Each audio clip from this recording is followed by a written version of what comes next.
ഡൽഹിയിൽ 3 മണിക്ക് സൈറൺ മുഴങ്ങാൻ പോകുന്നു. എന്തൊക്കെ ക്രമീകരണങ്ങളാണ്? ഏത് തരത്തിലാണ് ഇപ്പോൾ രാജ്യ തലസ്ഥാനം? ഡൽഹി ഇപ്പോൾ കാര്യമായ പ്രശ്നങ്ങളൊന്നും ഉണ്ടായിരുന്നില്ല. പക്ഷേ ഇന്നലെ രാത്രി ഒരു ആശങ്ക ഉണ്ടായിരുന്നു. വലിയ വ്യോമാക്രമണം നടക്കുമ്പോൾ അത് ഡൽഹിയെ എങ്ങനെ ബാധിക്കുമെന്നുള്ളത്. ഡൽഹി പ്രശ്നങ്ങൾ കുഴപ്പങ്ങളൊന്നും ഉണ്ടായില്ല. പക്ഷേ ജനങ്ങളെ സജ്ജരാക്കുകയാണ്. ഏതെങ്കിലും നിലയിലുള്ള ഒരു പ്രശ്നം നേരിടേണ്ടി വന്നാൽ എങ്ങനെ അതിന് സജ്ജരാവണമെന്ന് ജനങ്ങളോട് പറഞ്ഞു കൊടുക്കാൻ ഡൽഹി തയ്യാറാവുകയാണ്. വൈകിട്ട് 3 മണിക്ക് ITOയിലെ PWD ഹെഡ്ക്വാർട്ടേഴ്സ് സ്ഥാപിച്ചിട്ടുള്ള സൈറൺ മുഴങ്ങും. ആ മുഴങ്ങിക്കഴിഞ്ഞാൽ ഒരു 15-20 മിനിറ്റ് നേരം അതിൻ്റെ ഒരു എക്സസൈസ് നടക്കും. ജനങ്ങൾ പരിഭ്രാന്തരാവരുത് എന്ന് ഡൽഹി ഭരണകൂടം അറിയിക്കുന്നുണ്ട്. എന്തായാലും ഡൽഹിയിൽ ഇപ്പോഴുള്ള കുറച്ച് മലയാളികൾ നേരത്തെ നമ്മോട് സംസാരിച്ച സംഘം തന്നെ തുടരുന്നുണ്ട്. അവരോട് നമുക്ക് സംസാരിക്കാം. ചേച്ചി, പേര്? ജിൻസി എന്നാണ്, കുന്നംകുളത്തുനിന്നാണ് വരുന്നത്. ഇതുവരെയും നമുക്ക് വേറെ ബുദ്ധിമുട്ടുകളൊന്നുമില്ല, കാര്യങ്ങളൊക്കെ സ്മൂത്തായി. ഈ അതിർത്തിയിൽ നിന്നുള്ള വാർത്തകൾ കേൾക്കുമ്പോൾ എന്താ തോന്നുന്നത്? ചെറിയ ടെൻഷനുണ്ട്, എന്നാലും കുഴപ്പമില്ല, നമ്മൾ എത്തിപ്പെട്ടല്ലോ. വേറെ ടെൻഷൻ.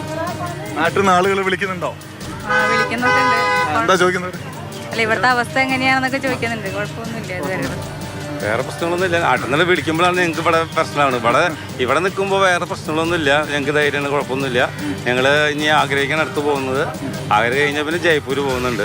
പ്രശ്നമൊന്നുമില്ലാതെ അവസാനിക്കാൻ. ജയ്പൂരിന് തൊട്ടപ്പുറത്ത് ന്യൂസ് കണ്ടു, പ്രശ്നങ്ങളുണ്ട്, ന്യൂസ് കേട്ടു. ടൂർ ഓപ്പറേറ്റർ വിളിച്ചിട്ടുണ്ട്. പ്രശ്നങ്ങളുണ്ടെങ്കിൽ ഞങ്ങൾ പോവില്ല, ഇല്ലെങ്കിൽ ഞങ്ങൾ ഇവിടെ അവസാനിപ്പിച്ച് നാട്ടിൽ തിരിച്ചു പോകും. Okay okay. എന്താ പേര്?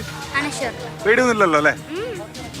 ഇതാണ് ആളുകൾ, നമ്മുടെ മലയാളികൾ ഉൾപ്പെടെയുള്ളവർ ഡൽഹിയിലേക്ക് വിനോദയാത്ര തുടരുന്നുണ്ട്. കുഴപ്പങ്ങളൊന്നുമില്ല. പക്ഷേ സജ്ജരായിരിക്കാൻ വേണ്ടിയുള്ള തയ്യാറെടുപ്പിലേക്ക് രാജ്യ തലസ്ഥാനവും പോവുകയാണ്.